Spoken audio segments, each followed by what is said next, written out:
고위공직자범죄수사처 공수처가 윤석열 대통령에 대한 체포영장을 집행하려는 시도가 큰 논란을 일으키고 있습니다. 이번 체포영장은 윤석열 대통령의 직권남용 및 뇌물수수 혐의와 관련된 수사에서 나온 것으로 공수처는 대통령이 법 앞에 예외가 없음을 강조하며 수사의 공정성을 확보하기 위해 체포영장을 발부받아 집행하려 했습니다. 하지만 대통령 경호처는 국가원수의 안전을 이유로 영장 집행을 강력히 저지했습니다.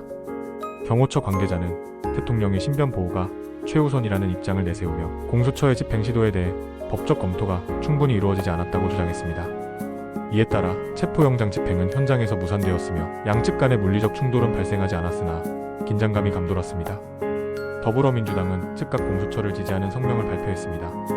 민주당은 법의 지배 원칙을 강조하며 공수처가 대통령에 대한 2차 체포영장 집행을 신속히 진행할 것을 촉구했습니다. 민주당 지도부는 이번 사건이 대한민국 민주주의와 법치주의의 시험대라며 공수처가 수사권을 포기하지 말고 경찰과 협력하여 수사를 이어가야 한다고 주장했습니다.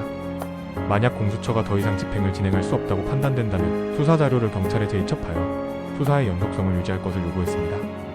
국민의힘은 이번 사태를 강력히 비판하며 체포영장 시도를 정치적 탄압으로 규정했습니다. 권성동 원내대표는 공수처의 행위를 불법적인 정권의 사냥이라며 비난했고 헌법재판소에 이번 사태에 대한 법적 판단을 요청할 계획이라고 밝혔습니다. 국민의힘은 또한 공수처가 특정 정치 세력을 겨냥한 수사를 진행하고 있으며 이는 대한민국의 법치주의를 위협하는 행위라고 강조했습니다. 국방부 역시 이번 사태에 대해 신중한 입장을 보였습니다. 김선호 국방부 장관 직무대행은 군 병력의 개입 가능성에 대해 부정적인 입장을 밝히며 군이 정치적 사안에 개입하는 것은 부적절하다는 점을 분명히 했습니다. 국방부는 경호처와 공수처의 갈등이 평화적으로 해결되기를 바란다고 전했습니다. 대통령실은 이번 사건과 관련하여 경호처의 결정을 옹호하며 국가안보와 대통령의 안전을 최우선으로 고려한 조치였다고 밝혔습니다. 대통령실은 불법 촬영과 정보 유출을 시도한 일부 언론사와 유튜버에 대해 강력히 대응할 것이라고 경고하며 이번 사태가 국가안보를 위협하는 요소로 작용할 수 있다고 경고했습니다. 시민사회에서는 찬반 논란이 뜨겁습니다.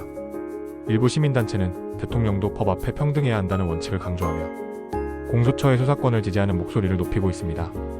반면 보수 성향의 단체들은 이번 사태가 정치적 동기에서 비롯된 과잉 수사라며 반발하고 있습니다. 시민들은 온라인과 오프라인에서 열띤 토론을 벌이며 이번 사태가 국가의 법치주의와 민주주의에 어떤 영향을 미칠지에 대해 큰 관심을 보이고 있습니다. 이번 사건은 한국 정치사에서 유례없는 일로 향후 어떻게 전개될지 많은 이목이 집중되고 있습니다. 공수처와 대통령 경호처, 정치권, 시민사회가 각각 어떠한 입장을 취하고 행동할지에 따라 대한민국의 법치주의와 민주주의의 방향이 결정될 수 있는 중요한 분기점이 될 것으로 보입니다.